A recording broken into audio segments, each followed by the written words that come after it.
আসসালামু আলাইকুম। Hello dear viewers and subscribers, আশা করি আপনারা সবাই ভালো আছেন। আমার চ্যানেল শান্তা কুকিং স্টুডিওতে আমি ফারজানা শান্তা আপনাদের সবাইকে অনেক অনেক ওয়েলকাম জানাচ্ছি। আজকে আপনাদেরকে আমি দেখাবো কিভাবে বাটার ফ্রস্টিং ক্রিম তৈরি করতে হয়। এই ক্রিম বিভিন্ন কেক তৈরিতে কাজে লাগে। তাহলে চলুন এই ক্রিম তৈরি করতে কি কি ইনগ্রেডিয়েন্টস লাগবে আমরা দেখে নিই। এখানে আমি 200 গ্রাম বাটার নিয়েছি। বাটার অবশ্যই রুম টেম্পারেচারে হতে হবে। আপনারা যদি ফ্রিজে বাটার রাখেন, যদি আপনারা বাটার ফ্রস্টিং ক্রিম তৈরি করতে চান, তাহলে ফ্রিজ থেকে কিছুক্ষণ নামিয়ে রাখতে হবে, কমপক্ষে আধা ঘন্টার মতো নামিয়ে রাখতে হবে। আর নিয়েছি icing sugar 1 cup, vanilla essence 1 teaspoon, আমি হাফ কাপ লিকুইড দুধ নিয়েছি। দুধটা অবশ্যই একটু ঠান্ডা দুধ হতে হবে, একটু ফ্রিজে রেখে দিতে হবে, নরমালে রাখতে হবে। এবার আমরা আগে বাটারটাকে ইলেকট্রিক বিটারের সাহায্যে বিট করে নিব। আর যাদের ইলেকট্রিক বিটার নাই তারা হ্যান্ড বিটার দিয়েও বিট করতে পারেন।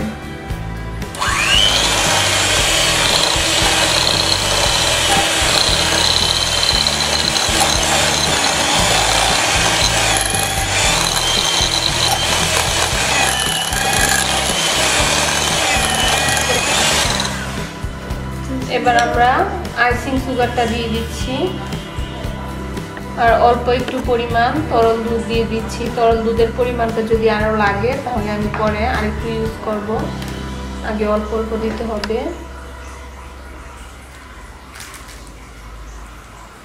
এখন আবার আমি বিটার দিয়ে বিট করব।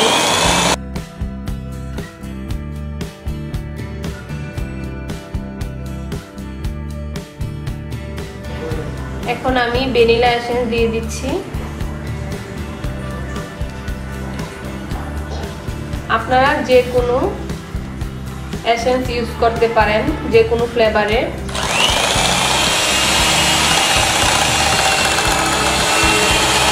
তৈরি হয়ে গেছে আমার বাটার ফ্রস্টিং ক্রিম। আর এই ক্রিমে আমি আইসিং সুগারটা ইউজ করেছি। আপনারা চাইলে যদি আইসিং সুগারটা না থাকে, নর্মাল চিনিটা ব্লেন্ডারে ব্লেন্ড করে গুঁড়ো করে নিলেই আইসিং সুগার তৈরি হয়ে যাবে, তো এটাও ইউজ করতে পারেন। আর এখন এই বাটার ফ্রস্টিং ক্রিমের সাথে আপনারা যে যে কালার প্রয়োজন